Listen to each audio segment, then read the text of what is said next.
One of my biggest regrets in life is turning my back on a close friend and never looking back. When I was in high school, I came to be friends with someone who came from a very neglectful household. As far as I can tell, there was never any. He was never beat or anything like that, but just the level of neglect was un unforgivable. And he would get made fun of a lot for his parents. Um, but in lieu of that, he grew up really fast. He was that kid that grew up really fast, had to learn to be an adult really fast. He, had a job, like when he was 12 or 13, and had a bank account, and, bought his first car by himself when he was, 16, and had stereo speakers, and whatever sport he was playing, he always had the best of it because he would work for it. So he had to grow up really fast, and he got into tattoos really young. And actually, a lot of my first tattoos were tattoos that he's drawn. He's I generally dismiss when people say they're unlucky, but he was genuinely probably, or is, one of the most unlucky people I have ever met.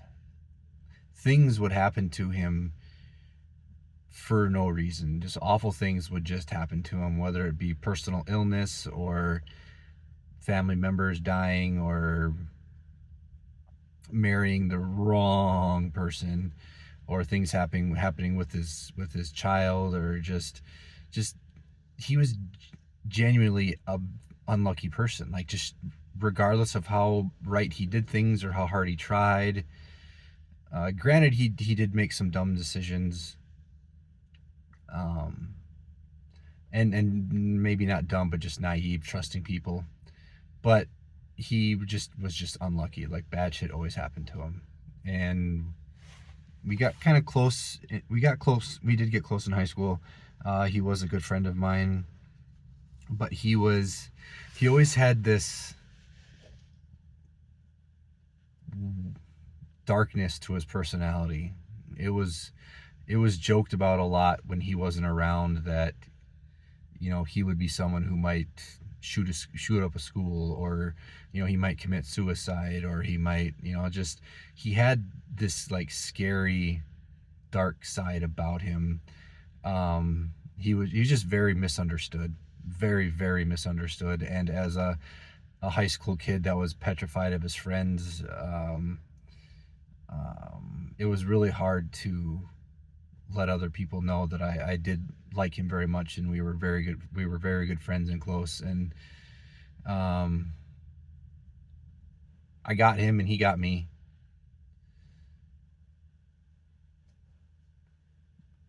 But he would come to me for like emotional support. I would be the one that would talk him off the ledge from doing something stupid, or I would be the one to help him get through. Or I gave him countless Rocky speeches, and each time, I would give him a Rocky speech. It would take all of me to come up with that. It would take all of me to figure it out, and it would take all of me to talk him off of that ledge. And it was just this huge undertaking. And then he would be fine for a while, and then he would fall back into either the same bad habits, or just misfortunes would just happen. And then I would have to talk him off the ledge. And each time it extracted a massive toll on me, and I was drowning myself. Like, I had severe depression, anxiety. I was never suicidal, but I had issues. I had big issues, and I was drowning. And it got to a point where it I didn't see it as helping a close friend. It almost turned into a burden. And I honestly, before I stopped talking to him, I would get angry. I would get very angry that he would come to me for this stuff, which wasn't fair. It wasn't solicited. It was because I couldn't, like trying to help him was making my struggles worse. Like I was trying to take care of somebody at the cost of myself. And it got to a point to where there was just one particular time where I talked him off a ledge, and it took a lot out of me. My dad had recently died, and I was really fucked up, and it just took a lot out of me to talk him off the ledge. And he was doing fine, and then just the same cycle repeated. He came back, and I got so angry, and not justifiably, but it was just like I just got to a point where it was like a burden, and I was so fucking angry. And I just ignored him. I mean, in the even I was it was one of the most selfish things I've ever done in my entire life, and it's one of my biggest regrets. And I am so disgusted by my actions. I regret it so much. Like I can't even bring myself to, like, he still to this day, 20 years later, still reaches out once or twice a year, and I don't even have the fucking balls to like open the messages or read what he has to say. Like I'm just too ashamed of myself for abandoning him like that. And I knew full well when I did it, like he might, that like without me there to talk him off the ledge, he might do something stupid. And I just I abandoned him. I abandoned him. This is one of the most selfish things I've ever done, and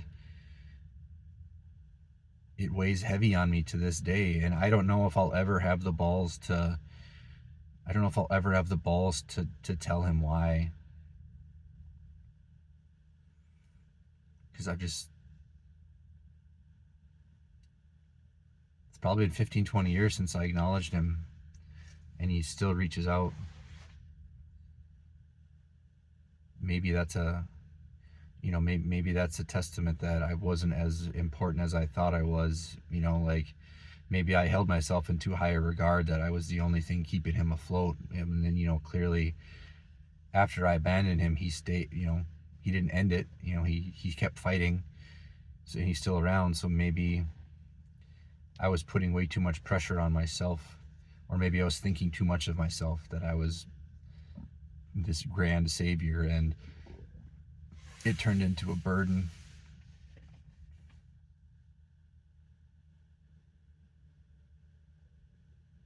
I don't know. Maybe part of me thinks that he'll see this somehow, and that'll be how things. Like, I'm so ashamed. I don't even know if I could talk to him or face him. I'm just so ashamed.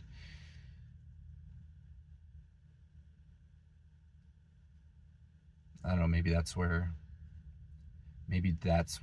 my intimacy issues.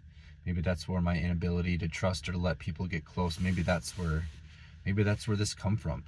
Because maybe I'm scared I'll do that to somebody again. Maybe I'm scared I'll be that selfish to where I'll do it again. You know what I mean? Maybe that's where the intimacy issues come from, and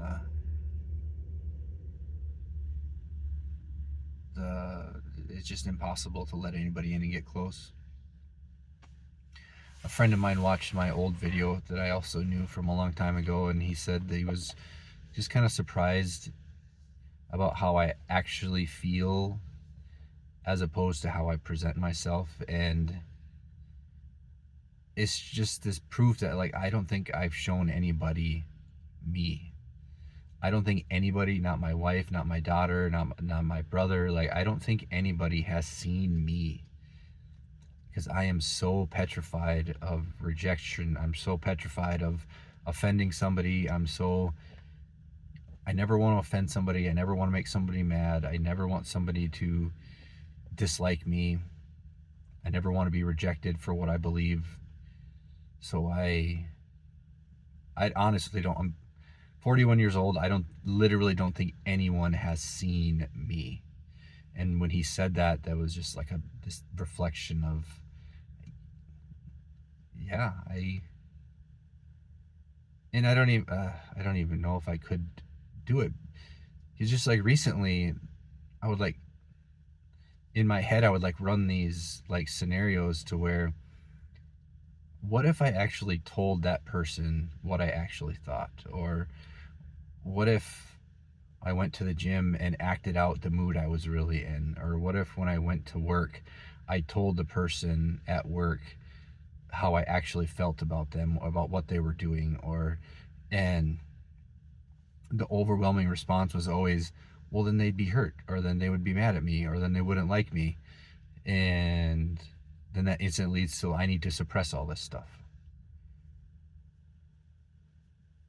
Just for the sole purpose of people pleasing and conforming to the values of everybody around me.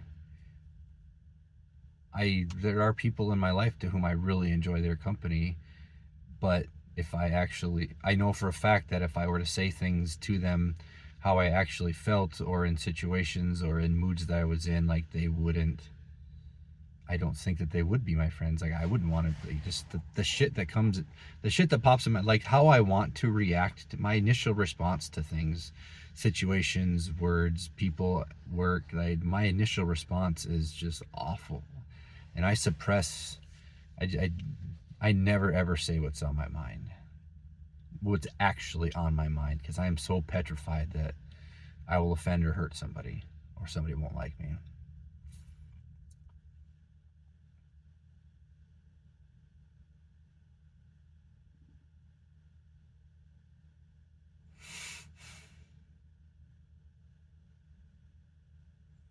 This is kind of an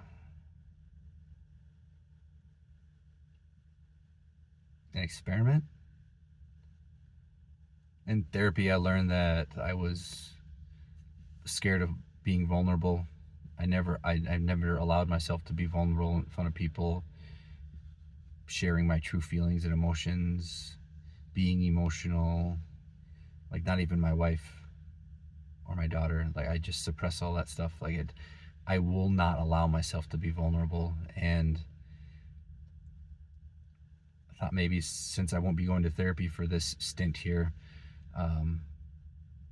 until we figure out why it got so expensive, I kind of have this experiment with the video before this. Like